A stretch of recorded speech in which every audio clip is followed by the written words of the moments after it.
মই আপোনালোকক স্বাগতম জনাইছো। দৰ্শকসকল, আজি মই আপোনালোকৰ ওচৰলৈ অসমৰ লগতে দেশ বিদেশৰ বিভিন্ন ধৰণৰ খবৰ লৈ আহিছো। খবৰকেইটা খুবেই গুৰুত্বপূৰ্ণ, গতিকে ভিডিঅ'টো অলপো স্কিপ নকৰাকৈ শেষলৈ চাই যাব। নিতৌ এনেধৰণৰ খবৰ পাই থাকিবলৈ আমাৰ চেনেলটো ছাবস্ক্ৰাইব কৰি ৰাখিব আৰু এটা কৰি লাইক কৰি আমাক উৎসাহিত কৰিব। আহক এতিয়া আমি ভিডিঅ'টো আৰম্ভ কৰোঁ। আজি আমাৰ প্ৰথম খবৰটো এটা গুৰুত্বপূৰ্ণ খবৰ, এটা বিগ ব্ৰেকিং নিউজ। 1 জানুৱাৰীৰ পৰা সলনি কৰা হ'ব 5টা নিয়ম। 31 ডিচেম্বৰৰ পূৰ্বে এই কাম নকৰিলে আপুনি পৰিব পাৰে বিপদত। 31 ডিচেম্বৰৰ পিছত কৰিব নোৱাৰিব ডিজিটেল লেনদেন, কিয়নো বন্ধ হ'ব গুগল পে', ফোনপে' একাউণ্ট। এবছৰ ধৰি ব্যৱহাৰ নকৰা UPI ID হৈ পৰিব বন্ধ। চিম কাৰ্ডৰ ক্ষেত্ৰতো জাৰি কৰা হৈছে নতুন নিয়ম। 1 জানুৱাৰীৰ পৰা নতুন চিম কাৰ্ড বনাবলৈ দিব লাগিব বায়োমেট্ৰিক তথ্য। বন্ধ কৰি দিব আপোনাৰ জিমেইল একাউণ্ট। 1 অথবা 2 বছৰ ধৰি ব্যৱহাৰ নকৰা জিমেইল একাউণ্ট বন্ধ কৰিব গুগলে। আনহাতে 1 জানুৱাৰীৰ পূৰ্বে কৰিব লাগিব লকাৰ এগ্ৰিমেণ্ট সংশোধন।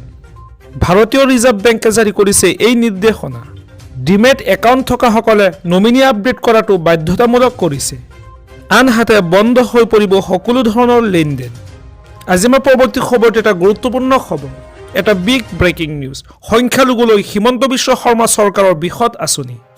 সংখ্যালঘু উন্নয়ন বোৰ্ডে প্ৰকাশ কৰিলে কেইবাটাও বিশেষ আঁচনি। এতিয়াৰে পৰা ধৰ্মীয় সংখ্যালঘুক ই-ৰিক্সাৰ বাবে দিব 80% চৰকাৰী অনুদান, আৰু লগতে ধৰ্মীয় সংখ্যালঘুক বিনামূলীয়াকৈ দিব চিলাই মেচিন।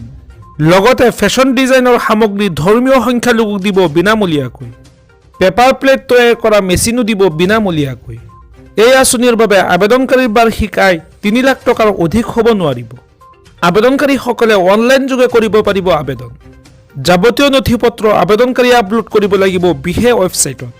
বাছনি প্ৰক্ৰিয়াৰ সময়ত মূল তথ্যসমূহৰ ফটোকপি লগত নিব লাগিব আবেদনকাৰীয়ে। এই আঁচনিৰ বাবে অহা 17 জানুৱাৰীৰ ভিতৰত কৰিব লাগিব আবেদন। অনলাইনত আবেদন কৰাৰ বাবে ক্লিক কৰিব লাগিব amdb.assam.gov.in ৱেবছাইটত। এই আঁচনিৰ হিতাধিকাৰীৰ বাবে অসম সংখ্যালঘু উন্নয়ন বৰ্ডৰ বাছনি কমিটিৰ সিদ্ধান্ত হ'ব চূড়ান্ত সিদ্ধান্ত। এই আঁচনি লাভৰ বাবে আবেদনকাৰীসকল ধৰ্মীয় সংখ্যালঘুৰ হ'ব লাগিব। ই-ৰিক্সা লাভ কৰিবলৈ হ'লে আবেদনকাৰীসকল 5ম শ্ৰেণী উত্তীৰ্ণ হ'ব লাগিব। আবেদনকাৰীৰ বয়স 18ৰ পৰা 50 বছৰ বয়সৰ ভিতৰত হ'ব লাগিব। আনহাতে বিনামূলীয়াকৈ চিলাই মেচিন পাবলৈ হ'লে 5ম শ্ৰেণী উত্তীৰ্ণ হ'ব লাগিব, আৰু ইয়াৰ বাবেও আবেদনকাৰীৰ বয়স 18ৰ পৰা 50 বছৰৰ ভিতৰত হ'ব লাগিব। ধৰ্মীয় সংখ্যালঘুসকলৰ বাবে বিজেপিৰ বৃহৎ আঁচনি। আজি আমাৰ পৰৱৰ্তী খবৰটো এটা গুৰুত্বপূৰ্ণ খবৰ, এটা বিগ ব্ৰেকিং নিউজ। প্ৰচণ্ড ঠাণ্ডাৰ বাবে স্কুল বন্ধৰ ঘোষণা। শীতৰ বাবে স্কুলৰ পাঠদানৰ সময় সলনি কৰা হৈছে। হাড় কঁপোৱা শীতৰ বাবে স্কুল বন্ধৰ ঘোষণা। হয় দৰ্শকসকল, উত্তৰ প্ৰদেশৰ কেইবাখনো চহৰত স্কুল বন্ধৰ ঘোষণা, আৰু লগতে স্কুলৰ পাঠদানৰ সময় সলনি কৰিলে প্ৰশাসনে। ইতিমধ্যে মথুৰা আৰু আলিগড়ত বন্ধ দিলে স্কুল। পুৱা 8 বজাৰ পৰিৱৰ্তে 10 বজাৰ পৰা আৰম্ভ কৰা হ'ব পাঠদান, আৰু দুপৰীয়া 3 বজালৈকেহে চলিব পাঠদান। গাজিয়াবাদ আৰু মথুৰাত সলনি কৰা হৈছে স্কুলৰ পাঠদানৰ সময়সূচী। গাজিয়াবাদত 1ম শ্ৰেণীৰ পৰা 8ম শ্ৰেণীৰ শিক্ষাৰ্থীয়ে স্কুললৈ যাব লাগিব 10 বজাত, আৰু দুপৰীয়া 3 বজালৈকে চলিব পাঠদান। প্ৰচণ্ড শীতৰ বাবে এই সিদ্ধান্ত লৈছে প্ৰশাসনে। 28 আৰু 29 ডিচেম্বৰত বন্ধ থাকিব বিদ্যালয়। বতৰ বিজ্ঞান বিভাগে বতৰক লৈও দিছে সতৰ্কবাণী।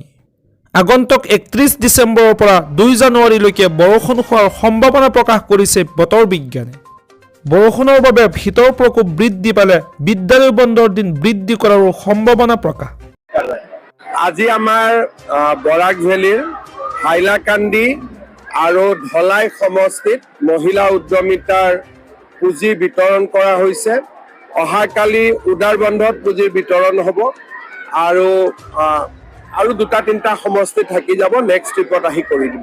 বাগান এৰিয়াত আপোনালোকে লেণ্ড কটা দিব বিচাৰি আছে, কংগ্ৰেছে এইটো নাটক বুলি কৈ আছে।